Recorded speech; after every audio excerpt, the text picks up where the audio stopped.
Creo que desde la antigüedad se ha tratado de desafiar la fuerza de gravedad, desde cosas muy creativas, ¿no? Aquí con poderes de ilusión, pero todos experimentamos la fuerza de gravedad y es importante entenderla porque tiene mucha relación con la parte del equilibrio. Entonces, la fuerza de gravedad es literal esa energía que nosotros sentimos y que nos tiene fijos hacia la Tierra. Y nosotros, como cualquier cuerpo, poseemos un centro de gravedad que es donde se encuentra nuestro punto de equilibrio, nuestra masa, la mayor cantidad de peso, y eso nos permite estar completamente en un estado estable sin caernos. Hay quien dice que nuestro centro de gravedad, cuando estamos en una posición completamente estática de pie, en una posición anatómica, que es con los brazos a los costados, con las palmas viendo hacia enfrente, no como están estas calacas, sino al revés con las manos, se encuentra nuestro centro de gravedad alrededor del sacro, que es este huesito que une a la pelvis, en el segundo espacio. Y hay quien dice que se encuentra de donde tenemos situado el ombligo, pero hacia la parte de atrás, como si lo proyectáramos en el espacio entre la tercera lumbar y la cuarta lumbar, ahí más o menos en ese disco. Cuando nosotros damos la vuelta, está nuestra cicatriz umbilical. Ahí al centro se encontraría nuestro centro de gravedad. Pero en realidad va a depender de acuerdo a las características de cada persona, si están más fuertes de la parte de arriba de los brazos, si están más fuertes de las piernas, si se es mujer o si se es un hombre, pero en general ahí está. Otra cuestión importante a entender es la base de soporte o la base de sustentación, que normalmente si nosotros nos paramos con nuestros pies juntos, esa figura geométrica, o sea, ese polígono que se forma de los puntos, de los extremos de nuestros sitios de apoyo, eso es lo que constituye la base de sustentación. Y esto es importante porque en la medida que más amplia está nuestra base de sustentación, nosotros nos percibimos más estables y en la medida que más reducida es nuestra base de sustentación, nos podemos sentir inestables. Y esa es una adaptación que se empieza a hacer de manera involuntaria cuando el centro de gravedad está por fuera de la base de sustentación, las personas empiezan a caminar con sus piernas más abiertas, con el compás más abierto, o a oscilar el cuerpo para tratar de encontrar como un equilibrio mientras se encuentran marchando. Ahora, es importante saber que también nuestro centro de gravedad va a variar dependiendo de la postura en la que estamos, si nos estamos inclinando, si estamos lanzando algún objeto, si estamos corriendo, no solamente se encuentra en ese sitio. Y la línea de gravedad es literal esa fuerza, ¿no? Esa fuerza gravitatoria que nos atraviesa por el centro de gravedad que tenemos y que tiene que estar alineada con nuestra base de sustentación. Si no está alineada con nuestra base de sustentación, nos encontramos en un estado de desequilibrio. Entonces puede ser que esté pasando la línea de gravedad por la parte de adelante, por la parte lateral, por la parte posterior y esto puede ser por tener alteraciones en la postura, por ciertas debilidades o ciertas contracturas, por haber tenido algún daño cerebral que no pueda regular nuestro centro de equilibrio, nuestro tono muscular o por diferentes circunstancias. Otra cosa importante es que si el centro de gravedad está más cerca de la base de sustentación, nosotros nos encontramos más estables. Por eso es muy característica esta postura, de los que practican sumo, de bajar el centro de gravedad, ¿no? Abrir la base de sustentación y de esa forma tratar de volverse como completamente estable, ¿no? Y que nosotros lo hemos hecho cuando jugamos con, a lo mejor de niños, con algún hermano para tratar de tirarlo siempre bajo ese principio de estarse agachando para poder empujarlo.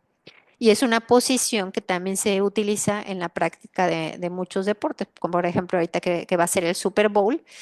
Sí se sabe que mientras más bajo está el centro de gravedad, más cercano a la base de sustentación, pues los jugadores se encuentran más estables. Y les digo, y lo hemos reconocido todos, hasta desde jugar al jalar la cuerda, que si tú te agachas más, puedes tener mayor facilidad para ejercer la fuerza y encontrarte como un estado de equilibrio mayor. ¿Y quiénes son como los característicos que nos enseñan que el centro de gravedad se va modificando en la medida que nosotros vamos creciendo o en la medida que se va generando una madurez del sistema nervioso central, pues los niños, porque cuando los bebés empiezan a caminar, nosotros notamos luego que como si su centro de equilibrio no estuviera, o su centro de gravedad no estuviera completamente alineado y tienden a tratar de empezar a caminar, ¿no? Con las piernas mucho más abiertas de lo que se hace ya en una etapa más avanzada, cuando ya se afinó la marcha, con las piernas mucho más separadas, no haciendo esto que ya hemos platicado de chocar con el talón y apoyado sobre lo plano, y que si de repente algún distractor o algo que quieren llegar a hacer los sorprende, pierden el equilibrio y se van de sentón, o se van hacia la parte de enfrente, pero en general casi siempre se van hacia la parte de atrás. También se puede ir alterando el centro de gravedad si nosotros empezamos a envejecer. Y recuerden que el envejecimiento empieza a partir de los 40 años de edad. Entonces, esta prueba de evaluación del equilibrio, que es caminar marchando gallo-gallina, puede ser una prueba de evaluación del equilibrio, puede ser una forma tal cual de entrenar el equilibrio. Ahí lo que nosotros vemos pintado es el centro de masa o el centro de gravedad. Entonces, normalmente, cuando alguien camina, su centro de masa pues tiene que ir subiendo y bajando en la medida que va dando cada uno de los pasos, pero esto puede tener también como oscilaciones a los costados si es que la persona se encuentra más inestable. Alguna vez me tocó estar en un laboratorio de análisis de movimiento y era muy impresionante como una chica que bailaba flamenco mantenía tal cual en digamos, como el indicador donde se coloca más o menos a la altura del centro de masa o del centro de gravedad, así completamente quieto y movía a toda velocidad las piernas mientras ejecutaba como su rutina, ¿no? Su pieza.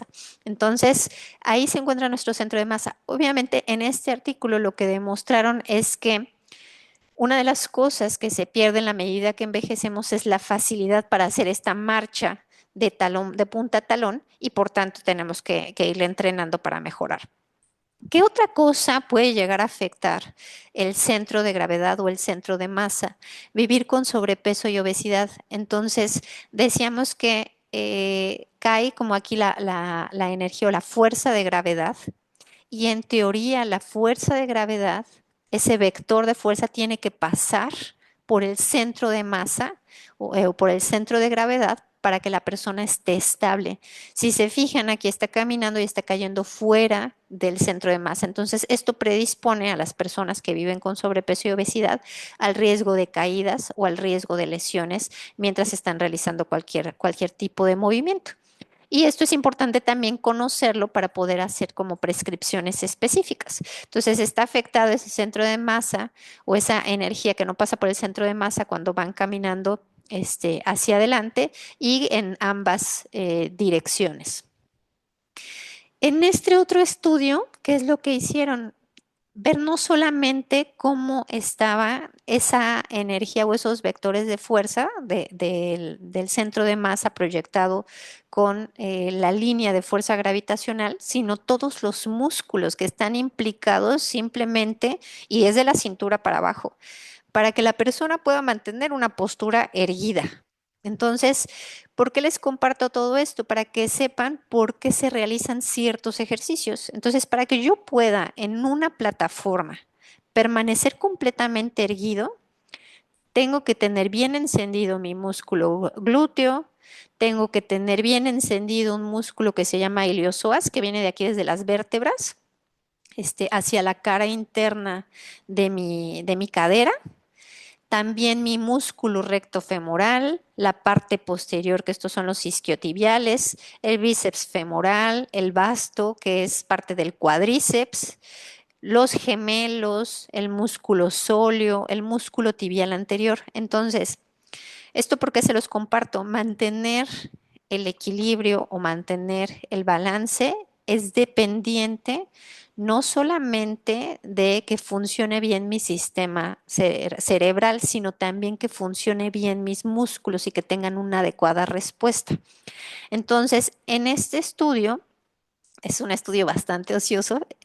¿Qué es lo que le hacían? Se subían las personas en una especie de plataforma en las que de manera voluntaria los investigadores podían mover la plataforma hacia adelante, como para que la persona sintiera que se va a caer así hacia enfrente, la podían mover hacia atrás y la podían como estar moviendo hacia adelante y de repente desacelerar.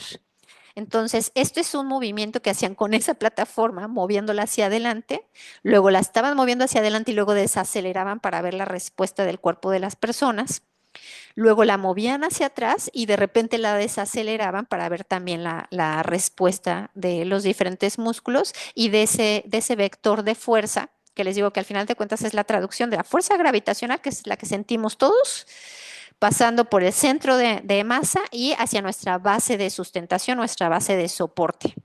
Entonces, ¿qué es lo que demostraron en estas personas, que todos, la mayoría eran adultos mayores, que tenían una retroalimentación neuronal sensorial retardada? ¿Qué significa eso?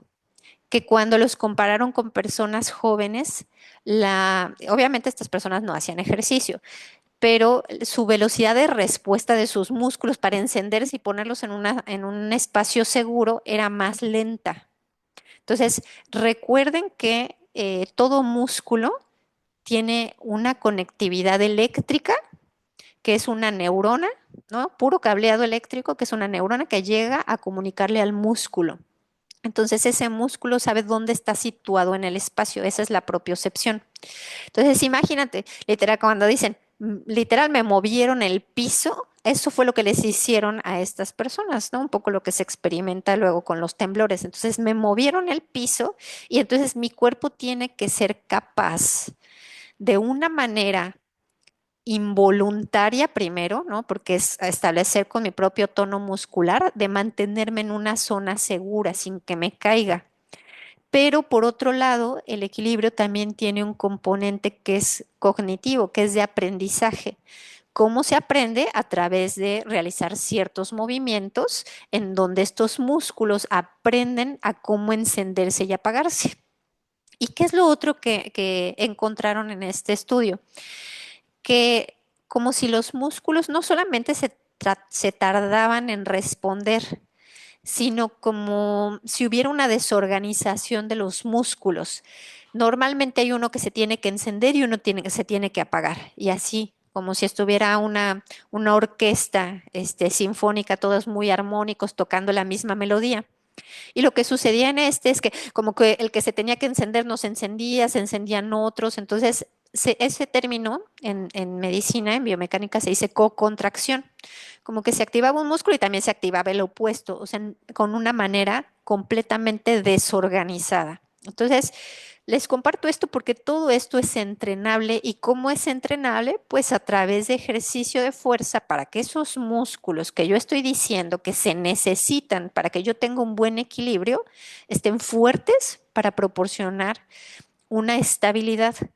Pero no solamente tienen que estar fuertes, tienen que tener una buena comunicación del sistema nervioso para que si a mí me mueven el piso, yo pueda tener esa velocidad para responder, que no necesariamente en ese momento es con un estado como cognitivo, sino que es una respuesta completamente involuntaria, ¿no? Entonces, les digo aquí, les movían hacia adelante y entonces tienen que aventar como el cuerpo un poquito para atrás para guardar el equilibrio. Les desaceleran y entonces lo normal es que yo todavía aviente más el cuerpo para no caerme de esa plataforma. Aquí al revés, ¿no? Se las movían hacia atrás, pues entonces yo muevo mi tronco hacia adelante y cuando desaceleraban, pues tienes que empujar un poco lo que se siente cuando alguien frena en el carro, ¿no? Que avientas el tronco hacia adelante.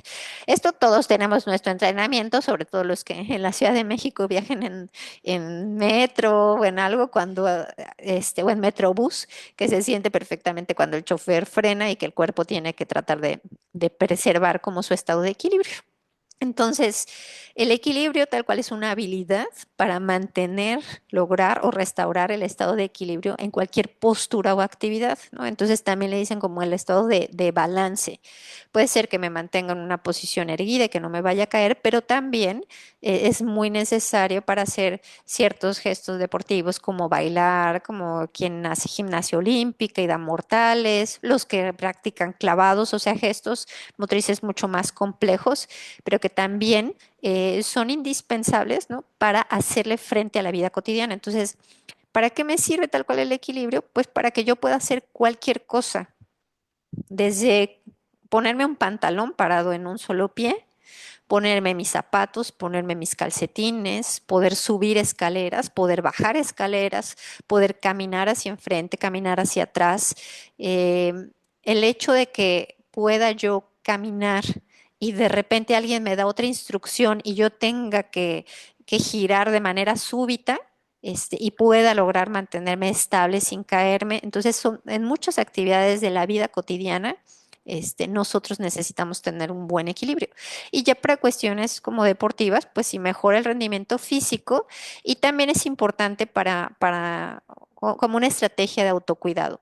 Al final de cuentas, nosotros siempre les hemos dicho que el ejercicio lo hacemos con un fin de poder cuidarme a mí mismo, ¿no? Con amor propio, con estrategias que permitan que yo identifique también cuando algo no está caminando bien. O sea, si yo veo que mi equilibrio del lado derecho no es igual que del lado izquierdo, que lo alcance a distinguir gracias a la parte de la conciencia corporal. Entonces, ¿cómo se controla el equilibrio? Se controla a partir de la visión. Por eso es importante reconocer que en la medida que vamos envejeciendo, como también se va deteriorando la vista, puede ponerse en riesgo la parte del equilibrio, pero también, como lo sabemos, por la parte auditiva, ¿no? Por el sistema vestibular, por el cerebelo y por el sistema, nosotros decimos propioceptivo. Todos los músculos y los tendones tienen sensores de acortamiento, de alargamiento, de tensión. Y entonces, si yo cierro los ojos, mis músculos saben cuáles tienen que estar contraídos y cuáles tienen que estar relajados para que yo permanezca en una posición erguida. Si yo hago un movimiento, mis músculos saben cuál tiene que encenderse, cuál tiene que activarse, y de ahí salen términos como de el músculo agonista y el músculo antagonista, el que hace una función y el que hace la función opuesta. Y también tenemos sensores que les dicen dexterocepción, que es sentir como la presión, las vibraciones en nuestra piel, la temperatura. Entonces, es toda una situación muy compleja para que alguien pueda mantener el equilibrio. Y les decía, hay una parte que es completamente automática, automatizada, en la que yo no tengo ni siquiera el control, ¿no? De cómo se encuentra el tono muscular. Y por eso cuando alguien tiene un daño cerebral, a veces se pierde el tono que tienen los músculos de esas personas. Pero hay otra parte que sí es cognitiva, que yo puedo completamente entrenar a través de diferentes estímulos. ¿Qué sistema se va a activar más? Pues dependiendo la situación. Si yo estoy caminando a lo mejor sobre una superficie inestable, como fuera la parte de la arena, a lo mejor lo que voy a utilizar más va a ser la visión o la parte vestibular.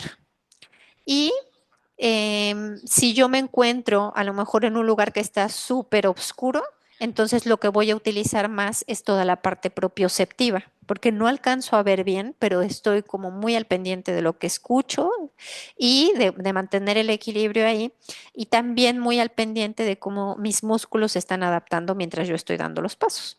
Entonces, ¿qué afecta el equilibrio? Cambios súbitos en el peso, desde cosas muy agradables, ¿no? Como podría ser un embarazo, pero también pérdidas súbitas de peso o incrementos en el peso, como lo veíamos en personas que viven con sobrepeso y obesidad, o personas que se realizan una cirugía bariátrica y que tienen una pérdida muy rápida de peso. También hay una alteración en el equilibrio que tiene que ser reentrenada. Estados de postración, o sea, si alguien cae hospitalizado, la neurona se desprende un poco del músculo y eso genera una mala comunicación ahí.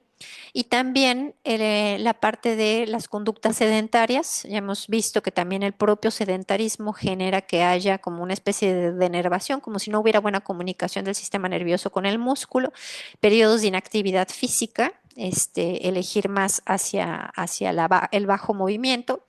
Envejecer conlleva que no haya buena comunicación de los neurotransmisores o de los que llevan información ahí eléctrica.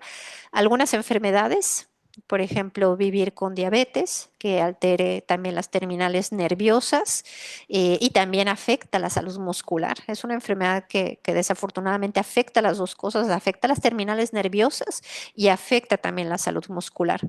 Las personas que viven con hígado graso también tienen deteriorada la salud muscular. Personas que tengan enfermedades autoinmunes, donde, como la esclerosis múltiple, donde se puede perder como la conectividad eléctrica, pues también tienen afectado el equilibrio. Y el hecho de sufrir a lo mejor una lesión que no me haya yo rehabilitado, puede también afectar la parte de mi equilibrio. Entonces, ¿cómo podría yo saber cómo está mi estado de fragilidad física? O sea, ¿a qué es algo que le llaman como la parte de la fragilidad, a tener que depender de una tercera persona para hacer mis actividades de la vida cotidiana? Entonces, se hacen diferentes pruebas en las que a la persona se le pide, las pueden hacer ustedes siempre y cuando se pongan en un ambiente muy seguro, colocar sus pies juntos, ¿no? Si yo tengo buen equilibrio, tengo que lograr aguantar más de 10 segundos con los pies juntos. Luego, colocar los pies en posición de semitándem, también tratar de lograr más de 10 segundos. El otro semitándem, es decir, a la mitad que empieza mi pie, ahí coloco el otro. Y en posición de tándem o posición de gallo-gallina, que es muy importante que si alguien no se encuentra estable, cerrando justo la base de sustentación desde hacer esto, lo que más conviene es hacer el ejercicio todo el tiempo sentado. ¿Ok? Si yo logro pasar de aquí hacia acá, y esto sí lo puedo hacer, pero de ponerse en gallo gallina no lo logro hacer, quiere decir que soy una persona que está corriendo riesgo de caídas. Ahora, esta prueba también se acompaña de sentarse y pararse. Entonces, ¿por qué se los digo? Porque esto sustenta el por qué realizar ejercicios que llevan como sentadillas, ya sea sentadillas en la silla, sentadillas apoyándome del bastón y poniéndome de pie, sentadillas sumo, o sea, todo de acuerdo al grado de complejidad en función del programa de ejercicio en el que ustedes se encuentran, pero la razón de hacer ejercicios multiarticulares de tipo sentadilla o de tipo desplante es porque forman parte fundamental de preservar el equilibrio de las personas al poder mantener como la salud del músculo y esa retroalimentación del sistema nervioso. Entonces, que les estoy mostrando es una batería de pruebas en las que se evalúa el equilibrio, se evalúa el sentarse y pararse de la silla y se evalúa la velocidad a la que alguien camina. ¿Por qué? Porque también cuando se afecta la velocidad a la que alguien está caminando, o sea, si ustedes tienen algún familiar y de repente lo voltean a ver y dicen, híjole, ya estás caminando más despacio, ¿no? O ya estás arrastrando los pies, se escucha. Eso se va asociando hacia fragilidad. Entonces, de acuerdo a cómo se sale en este puntaje, es si alguien tiene un estado de fragilidad muy importante o no tiene tan afectado su estado de salud. También muchas cosas de sentido común, o sea, ¿tengo yo riesgo o está alterado mi equilibrio? He tenido caídas en el último año, ¿no? O sea, más de 2 caídas en el último año, está afectado mi equilibrio. O a lo mejor tuve una caída, pero esa caída fue de una magnitud importante. ¿Por qué? Porque terminó en alguna fractura, o terminó en algo que requirió que me realizaran estudios o alguna hospitalización. También el tener deterioro cognitivo altera el equilibrio. Entonces es algo importante que también se tiene que saber. Y lo que les decía, hay otra prueba que no es de 4 metros, sino de 6 metros en la que está afectada la marcha. Y esta prueba, que es el test de pararse de la silla y luego dar la vuelta al cono y volverse a sentar, se cronometrea literal desde que la persona se pone de pie de la silla, tiene que caminar sin llegar a correr 3 metros, da la vuelta al cono y se vuelve a sentar. Y si tiene un tiempo superior a 20 segundos, también se considera que tiene un riesgo aumentado de caídas por tener un mal equilibrio. Entonces, ¿qué pasa realmente si no tengo buen equilibrio? O sea, a lo mejor ustedes van a decir, no, pero pues caídas, no, todavía no soy adulto mayor o todavía no estoy en riesgo, yo me siento estable o lo que sea. Eh, pues el no tener un buen equilibrio también condiciona un aumento en el riesgo de lesiones.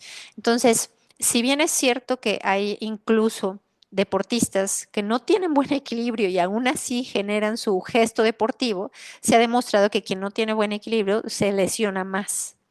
Y también la otra es que cada gesto motriz o cada actividad que nosotros realizamos genera un mayor coste energético, un mayor gasto energético por actividad porque en lugar de estar caminando como se debería de hacer, estoy aumentando a lo mejor el trayecto de mis piernas, abriendo más las piernas o recargándome sobre lo plano y eso genera que incluso se aumente como mi fatiga. Cosas súper, súper importantes y que les digo que dan el sustento a todo lo que se hace el hacer las flexiones de los dedos gordos del pie, el separar los dedos, el arrastrar los dedos de los pies como el dedo de garra, solamente arrugando una manta, una toalla, el hacer el dedo de garra, pero justo agarrándola y trasladándolo hacia otro lado, el caminar de puntitas, el hacerlo con resistencia con liga, el caminar de talones. El caminar haciendo el gallo gallina, todos son ejercicios que en este estudio en particular demostraron una disminución en el riesgo de caídas. Entonces, ¿por qué cobra tanta relevancia? Y uno dirá, ay, están tan facilitos, ¿no? ¿De qué me servirían? Porque tener una adecuada base de sustentación es el preámbulo para que yo pueda tener un buen equilibrio y pueda tener una buena calidad de la marcha y pueda tener o poder ejecutar mis actividades de la vida diaria.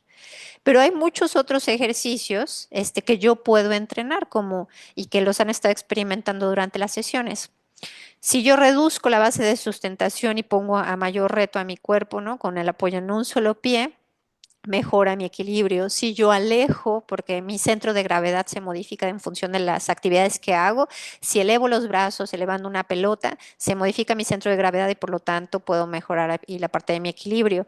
Si fortalezco mi cadera, importante para poder tener una base de sustentación, flexión de rodilla, si hago mis mini sentadillas, si trato de ir esquivando obstáculos, si subo un escaloncito y luego me bajo, ¿no? Algunos que he tenido de prescripción individualizada les he dicho, agárrate del barandal de tu casa y sube el escalón y bajas el escalón como si te arrepintieras. Y otra vez sube el escalón y baja el escalón como si te arrepintieras el fortalecer al cuádriceps con extensión de rodilla, el fortalecer a los flexores de cadera. Aquí no se alcanza a ver, pero es despegar los talones, sujetándose a lo mejor de una silla, caminar en gallo gallina.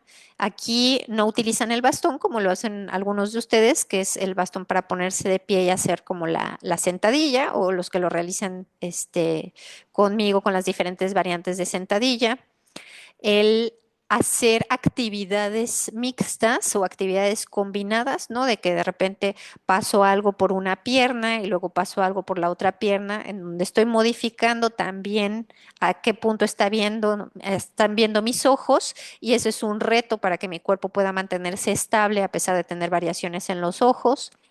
El hacer desplantes mejora el equilibrio y hacer como inclinaciones, todos los que hacemos de los aviones, el juramento a la bandera, el Superman, la posición de corredor, todos esos son ejercicios que mejoran el equilibrio.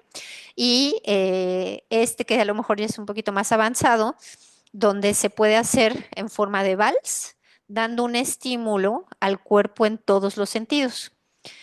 Mi cuerpo tiene que recibir un estímulo adelante, un estímulo a un costado y un estímulo hacia el otro costado. Y siempre les comparto yo que nosotros lo hacemos en un ambiente controlado para que cuando estén allá afuera o para cuando estén en la vida real, si algo pasa, su cuerpo tenga la capacidad de ponerlos en un sitio seguro sin caerse. ¿no? Entonces, si voy caminando en la banqueta y había una raíz que levantó la banqueta y no la vi y de repente trastabilleo, bueno, logro no caerme porque mi cuerpo ya tiene esta parte cognitiva de quién se tiene que emprender y quién se tiene que apagar y me pongo en una zona segura. Entonces, nosotros lo entrenamos en un ambiente controlado para que cuando salga a ese enfrenón del metrobús o lo que sea, yo pueda ponerme en un ambiente seguro. Otra cosa que es bien importante es fortalecer el centro del cuerpo, porque si bien lo veíamos, el centro de gravedad o el centro de masa, pues se encuentra dentro de lo que nosotros consideramos el centro del cuerpo. Entonces, tener bien ese corset de masa muscular a través de diferentes ejercicios, yo puedo lograr que pueda ejecutar buenas actividades con la parte de los brazos o buenas actividades con la parte de las piernas. Entonces, este es lo que yo les colocaba en la invitación, que es una estrategia que están tratando de probar como novedosa de cómo mejorar el equilibrio en las personas. Y literal lo que se están haciendo es como simular que tú perturbas al paciente sin que se dé cuenta para que pierda el equilibrio, pero sea un estímulo de cierta forma que lo rete, pero que no se vaya a caer, ¿no? Entonces, a veces se utilizan como cosas, como poner obstáculos y que los esté tratando de esquivar, o en este mismo estudio los ponían en la caminadora y de repente sin que se diera cuenta el paciente le bajaban la velocidad o frenaban en seco la caminadora, ¿no?